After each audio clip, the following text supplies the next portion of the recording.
ठाणे आणि मुंबई महानगर परिसरात वाढत्या महागाई आणि इंधन दरवाढीमुळे सर्वसामान्य नागरिकांचे बजेट कोलमडले आहे.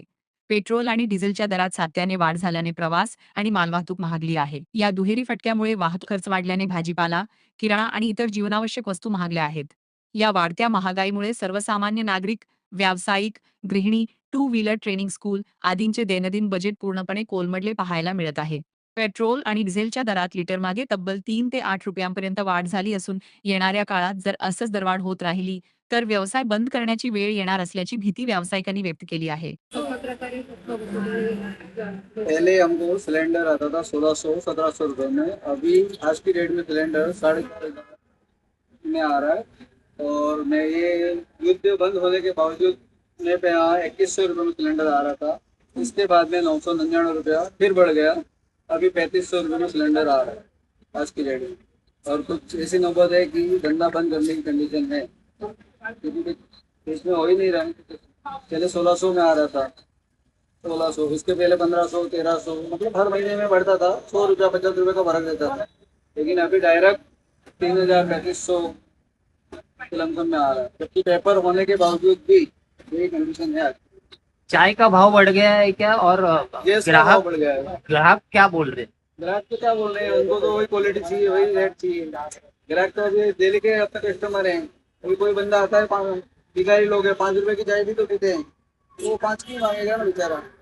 अभी दिन में 4 बार पिएगा तो 5 रुपए की चाय मांगता है। और बाकी ये बड़ी क्वांटिटी है, उसका 10 रुपया कटेंगे। रेट बढ़ाने का कोई मतलब नहीं है। बढ़ाएंगे तो कितना बढ़ाएंगे, कस्टमर देगा ही नहीं वेलकम करना पड़ेगा। यही नौबत है। काय गृहिणी म्हणून पण खूप फरक पडतोय, कारण सगळेच भाव वाढले, गॅसचा रेट वाढलाय, त्यानंतर भाज्या पण खूप वाढल्या, त्यामुळे बजेट पूर्ण असं हलूनच जातं. प्लस आता मी गाडी शिकली, माझा तो बिझनेस आहे लेडीजचा, मी टू व्हीलर शिकवते. तर रोजच्या रोज त्या पेट्रोलचे पण भाव वाढलेले आहेत. ते एवढी महागाई वाढली ना, आम्ही बिझनेस करू शकत आहे ना आमचं घर नीट चालू शकत. एवढा महागाईचा असर झालेला आहे आमच्या पूर्ण लाईफ. तुमचे जे क्लासेस शिकवते त्याच्यामुळे फी वाढ केल्यामुळे काय स्टुडंट वगैरे फी वाढ तर पटकन नाही करतायत, कारण लोकांना 100 रुपये जरी वाढवायचं तरी पण त्यांना एक जमत नाही, कारण त्यांची पण जी आमची परिस्थिती आहे त्यांची पण. त्यामुळे असं बघायला गेलं तर त्यांच्यावर पण तीच तर आहे आणि आमची पण. त्यामुळे हे प्रॉब्लेम सगळ्यांचीच आहे महागाई. फक्त एवढं की कोण बोलतं कोण नाही. पेट्रोल आता 103 होतं, दुसऱ्या दिवशी जावं तर ते 108, त्यानंतर मग परत दुसऱ्या दिवशी जावं तर 110 वर पण जाईल. म्हणजे आता काय सांगूच शकत नाही तो कधी 150 पर्यंत.